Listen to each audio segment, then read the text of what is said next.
ಜನಕ್ಕಾದ್ರೂ ಒಂದು ಅವಕಾಶವನ್ನು ಮಾಡಿಕೊಡಿ ಅಂತ ನಾವು ಅವ್ರಿಗೆ ಮನವಿಯನ್ನು ಮಾಡಿ ಹೈಕಮಾಂಡ್ ಕೂಡ ಇದೆ. ನಾವು ಇವತ್ತು ನಮ್ಮ ನಾಯಕರುಗಳಲ್ಲಿ ಮನವಿ ಮಾಡೋದು, ಹೊಸದಾಗಿ ರಚನೆ ಆಗಿರುವಂಥ ಸಚಿವ ಸಂಪುಟದಲ್ಲಿ ಹೊಸೊಬ್ಬರಿಗೆ ಹೊಸ ಮುಖ್ಯಮಂತ್ರಿಗೆ ಒಂದು ಅವಕಾಶವನ್ನು ಮಾಡಿಕೊಟ್ರೆ ಹೊಸ ಉಪ್ಪು ಬಂದಂಗೆ ಆಗ್ತದೆ, ಮತ್ತು ಯುವಕರಿಗೆ ಮತ್ತಷ್ಟು ಪ್ರೋತ್ಸಾಹವನ್ನು ಕೊಟ್ಟಂಗೆ ಆಗ್ತದೆ, ಸೆಕೆಂಡ್ ಲೈನ್ ಆಫ್ ಲೀಡರ್ಸನ್ನು ಬೆಳೆಸಲು ಕೂಡ ಆಗ್ತದೆ, ಮುನ್ನೆಲೆಗೆ ತಂದಂಗೆ ಆಗ್ತದೆ. ಅದರಿಂದ ಹೊಸಬರು ಕೂಡ ಒಂದು ಅವಕಾಶವನ್ನು ಮಾಡಿಕೊಡ್ಬೇಕು ಅಂತ ನಮ್ಮ ನಾಯಕರಾಗಿರುವಂತಹ ಸೇತುವೆ ನಾಯಕರಾಗಿರುವಂತಹ ಡಿ.ಕೆ ಶಿವಕುಮಾರ್ ಸಾಹೇಬರು, ಹಾಗೆ ನಮ್ಮ ನಾಯಕರಾಗಿರುವಂಥ ಸಿದ್ದರಾಮಯ್ಯ ಸಾಹೇಬರಲ್ಲಿ, ಮತ್ತು ನಮ್ಮ ACC ಅಧ್ಯಕ್ಷರಾಗಿರುವಂಥ ಖರ್ಗೆ ಸಾಹೇಬರಲ್ಲಿ, ವೇಣುಗೋಪಾಲ್ ಸಾಹೇಬರಲ್ಲಿ, ಉಜ್ವಲ ಸಾಹೇಬರಲ್ಲಿ, ವಿಶೇಷವಾಗಿ ನಮ್ಮ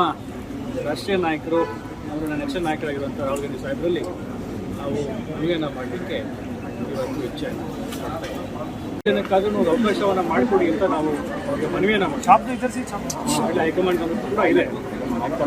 ನಾವು ಇವತ್ತು ನಮ್ಮ ನಾಯಕರುಗಳಲ್ಲಿ ಮನವಿ ಮಾಡೋದು, ಹೊಸದಾಗಿ ರಚನೆ ಆಗಿರುವಂಥ ಸಚಿವ ಸಂಪುಟದಲ್ಲಿ ಹೊಸೊಬ್ಬರಿಗೆ ಹೊಸ ಮುಖ್ಯಮಂತ್ರಿಗೆ ಒಂದು ಅವಕಾಶವನ್ನು ಮಾಡಿಕೊಟ್ರೆ ಹೊಸ ಉಪ್ಪು ಬಂದಂಗೆ ಆಗ್ತದೆ, ಮತ್ತು ಯುವಕರಿಗೆ ಮತ್ತಷ್ಟು ಪ್ರೋತ್ಸಾಹವನ್ನು ಕೊಟ್ಟಂಗೆ ಆಗ್ತದೆ, ಸೆಕೆಂಡ್ ಲೈನ್ ಆಫ್ ಲೀಡರ್ಸನ್ನು ಬೆಳೆಸಲು ಕೂಡ ಆಗ್ತದೆ, ಮುನ್ನೆಲೆಗೆ ತಂದಂಗೆ ಆಗ್ತದೆ. ಅದರಿಂದ ಹೊಸಬರು ಕೂಡ ಒಂದು ಅವಕಾಶವನ್ನು ಮಾಡಿಕೊಡ್ಬೇಕು ಅಂತ ನಮ್ಮ ನಾಯಕರಾಗಿರುವಂತಹ ಸೇತುವೆ ನಾಯಕರಾಗಿರುವಂತಹ ಡಿ.ಕೆ ಶಿವಕುಮಾರ್ ಸಾಹೇಬರಲ್ಲಿ, ಹಾಗೆ ನಮ್ಮ ನಾಯಕರಾಗಿರುವಂಥ ಸಿದ್ದರಾಮಯ್ಯ ಸಾಹೇಬರಲ್ಲಿ,